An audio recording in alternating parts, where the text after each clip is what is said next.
Michael, would you tell us a little bit about yourself? Thanks, Marty. I studied law at Sydney University in the 1960s. I started in a Sydney law firm in 1968. Most of my life I've practiced as an insurance lawyer.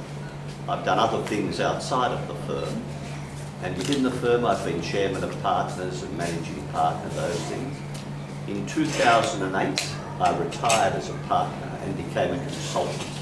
And since then, a large part of my time has been spent doing pro bono work within the firm, both for DLA Piper and for New Bruner, which is its North American-based affiliate, which is a not-for-profit focused very much on a very special type of pro bono work. Okay. And what inspired you to become involved with BABC CLE? Well, I've had a passion about legal aid, legal education, anything about getting the law to the poor, the disadvantaged and the community as a whole. So even when I was in full-time practice, I was involved in the law societies, law council, other sorts of organisations where I spent a lot of time developing those programs in the 70s and the 80s particularly. When I retired, I had a view, and I was 60 when I retired. I thought that the decade from 60 to 70 might be the last really good one you get. And I thought in that decade, I really want to focus on the things I want to do. And that's what I did. I got involved in pro bono. Nick Patrick was a huge influence in that. And very soon thereafter, I started to get involved with New Perimeter. And it was the New Perimeter relationship with BABC CLE that brought me to Mandalay in October of 2013, where I was involved in teaching a number of programs. Last year, in April, I went to Vietnam with 3 mad Irish lawyers. I survived the experience. We were at 3 universities. And then they'd been talking to me about doing a longer stint. And the opportunity came up in February, and here I am. I know a little bit about what I'm doing or supposed to do. There's a lot of ignorance. I've had a good practicing career, but not any professional teaching as such. But I look upon it as yet another brief. Somebody tells me about it, I read into it, I study lesson plans, and hopefully I make a contribution. And it's great that it's in the area of clinical legal education, because teaching skills is reasonably easy for me, because I just think about what I've done as a practicing lawyer for the past 47 years.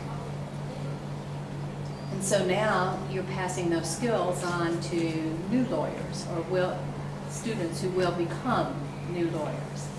And importantly, doing it in a part of the world where I think it has very special value.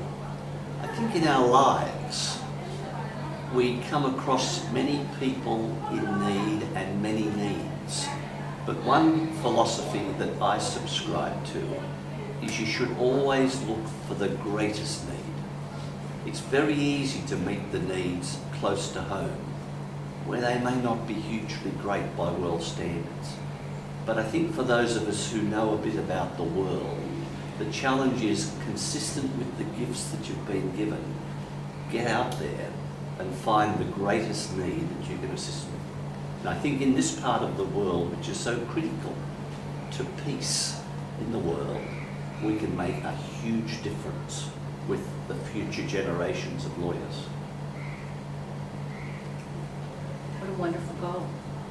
Well, it's pretty obvious, and now at home, where I counsel a lot of people who are being forced to face retirement from law firms, to encourage them to think about how they may best apply all those great talents that they've got, all of the special advantages and privileges and gifts they've been given. to be forced to go into a new activity is not a disadvantage. People should see it as a great opportunity. And that's one of the other things I like to work on back in Australia. So, applying your talents and skills to working with students here in Myanmar, how has that been for you? Well, I'm a bit embarrassed about it because I think I'm the one who wins. Now, I don't want this to be taken the wrong way, but within private legal practice, there are enormous rewards, mainly financial.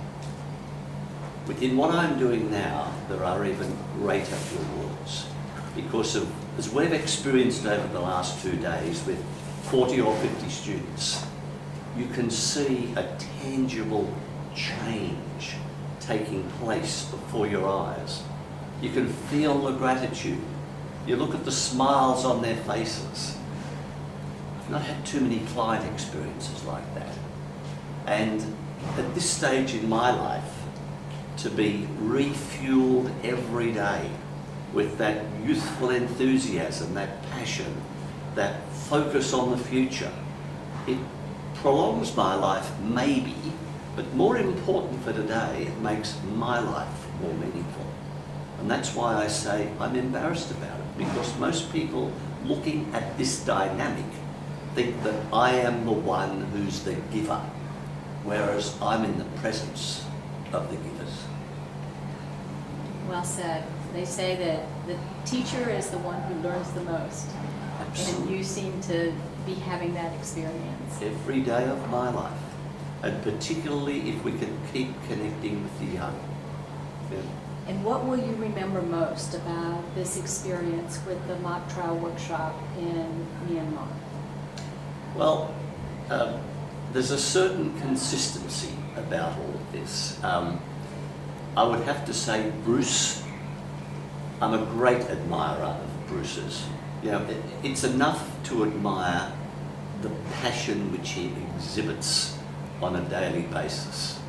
But if you add to that the enormous vision, the determination, the long-term commitment, the spread over so many different dimensions of what Babsia's CLE does, it's mind-blowing. So I always go back talking about Bruce. In no particular order, I think, Marty, of you and my other colleagues, as I have the Irish from last year and the broad spread from the year before. And I wonder what's going on in your lives and how you're going. And then I think about the students, the teachers back here, and the Babsia staff. I've got a special place in my heart for the Babsia staff because they put all of this together and they put up with Bruce on a daily basis. The teachers here, I think, are marvellous because they let us come into their midst. You know, we have brought a totally foreign method of teaching to them. They could have stayed in their comfort zones, but they've moved out of them. And that's a most brave and generous thing to do. And finally, in a part of the world like with this one, I think of these students who are the future of this country. You know, we are dealing with brilliant, young, privileged people who will become lawyers, and those skills, if we can influence them as we hope we can, will make this country a much better place for all of its citizens. Thank you, Michael. Thank you, Marty.